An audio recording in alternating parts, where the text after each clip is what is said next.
بسم اللہ الرحمن الرحیم۔ السلام علیکم۔ آج احادیث 252 سے کچھ ہم آگے پڑھتے ہیں۔ کچھ عرصے بعد احادیث جو ہے وہ میں اپلوڈ کر رہا ہوں۔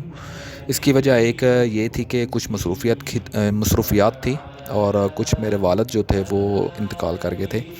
آپ سب سے بھی گزارش ہے کہ ان کے لیے مغفرت کی دعا کریں، اور میں یہ جو بھی احادیث پڑھ رہا ہوں میں اس سب کا ثواب جو ہے میں اپنے والد اور اپنے خاندان کے اور آپ سب کے خاندان کے جو سن رہے ہیں ان کو سبھی کو پیش کرتا ہوں۔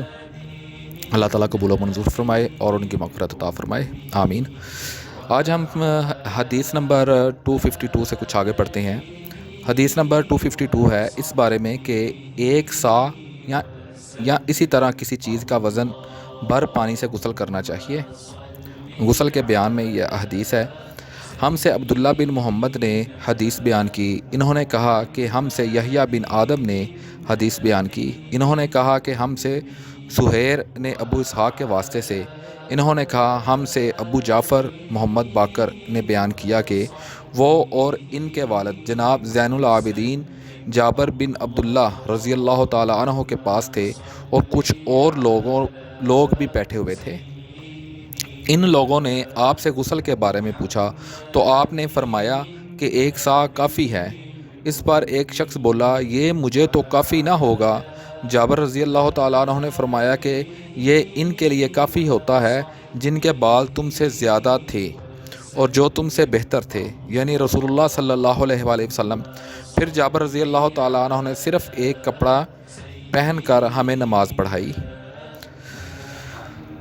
اسی طرح حدیث نمبر 253 ہے اس بارے میں کہ ایک سا یا اسی طرح کسی چیز کے وزن بھر پانی سے غسل کرنا چاہیے۔ یہ بھی اسی بارے میں ہے جو پہلی حدیث تھی۔ میں دراصل حدیث جو ہیں وہ پراپر پڑھ رہا ہوں، کوئی بھی اندر حدیث جو ہے وہ چھوڑنا نہیں چاہتا کہ چاہے وہ ایک دوسرے سے ملتی جلتی ہی کیوں نہ ہو۔ اور میں پہلے بھی بتا چکا ہوں کہ میں مسلسل اوپر سے دیکھ کے پڑھتا ہوں۔ میں نے پہلے احادیث یہ والی نہیں پڑھی ہوئی، اور نہ پڑھنے کی پہلے بھی میں ایک دفعہ پڑھ کے ریکارڈنگ نہیں کرتا۔ ریکارڈنگ جو ہے وہ ساتھ ساتھ پڑھ رہا ہوتا ہوں اور ساتھ ساتھ ریکارڈنگ کر رہا ہوتا ہوں، تاکہ میں اپنی طرف سے بھی ایک لفظ کا بھی اضافہ نہ کر سکوں۔ باقی اس کے بارے میں آپ نے خود فیصلہ کرنا ہے کہ اس حدیث کا کیا مطلب ہے، ٹھیک ہے؟ کیونکہ میں پوری طرح اسی وجہ سے یہ پڑھ رہا ہوں اوپر سے دیکھ کے، تاکہ کوئی بھی کسی قسم کا بھی ایک لفظ کا بھی اضافہ نہ کیا جا سکے۔ جیسے اکثر جو ہے ہمارے علماء کرام جو ہیں وہ اپنی اپنی رائے سے دینا شروع کر دیتے ہیں۔ میں دراصل اس چیز سے اجتناب کرنا چاہتا ہوں۔ اس بارے میں کہ ایک سا یا اسی طرح کی کسی چیز کے وزن بھر پانی سے غسل کرنا چاہیے، ہم سے ابو نعیم نے روایت کی، انہوں نے کہا ہم سے سفیان بن عینہ نے عمرو کے واسطے سے بیان کیا، وہ جابر بن زید سے، وہ عبداللہ بن عباس سے کہ نبی کریم صلی اللہ علیہ وآلہ وسلم اور میمونہ رضی اللہ تعالی عنہ ایک برتن میں غسل کر لیتے تھے۔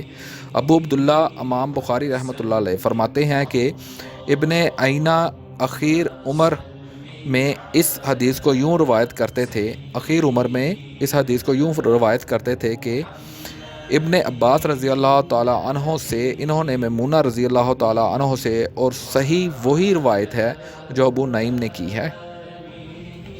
حدیث نمبر 254 ہے اس کے بارے میں جو اپنے سر پر 3 مرتبہ پانی بہائے۔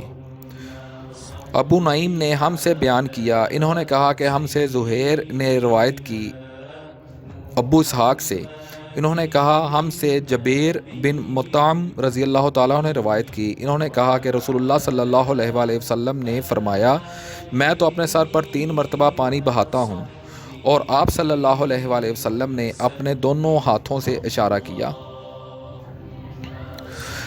حدیث نمبر 255 ہے اس کے بارے میں جو اپنے سر پر 3 مرتبہ پانی بہائے۔ محمد بن بشار نے ہم سے حدیث بیان کی، انہوں نے کہا ہم سے غندر نے بیان کیا، انہوں نے کہا ہم سے شیبہ نے بیان کیا۔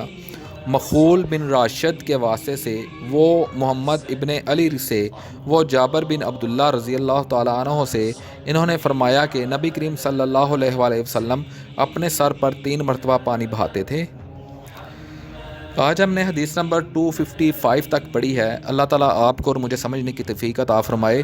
پڑھتے ہوئے اگر کسی چیز کا کسی لفظ کا تلفظ مجھ سے غلط ہو جائے، میں وہ دوبارہ روین کر دیتا ہوتا ہوں، اس کے لیے معذرت ہے۔ وہ اسی وجہ سے ہے کہ کچھ الفاظ جو ہیں وہ خاص طور پہ نام جو ہیں وہ ہمارے عام ہمارے برصغیر میں پاکستان وغیرہ میں وہ نہیں لیے جاتے، اس وجہ سے ان کو ذرا پڑھنا تھوڑا سا، کیونکہ پہلی دفعہ میں پڑھ رہا ہوتا ہوں تو پڑھنا تھوڑا سا مشکل ہوتا ہے۔ اس کے لیے پہلے میں آپ سے معذرت چاہتا ہوں۔ اللہ تعالیٰ آپ کا سننا اور میرا پڑھنا قبول فرمائے۔ اللہ آپ کا حامی و ناصر ہو۔ اللہ حافظ۔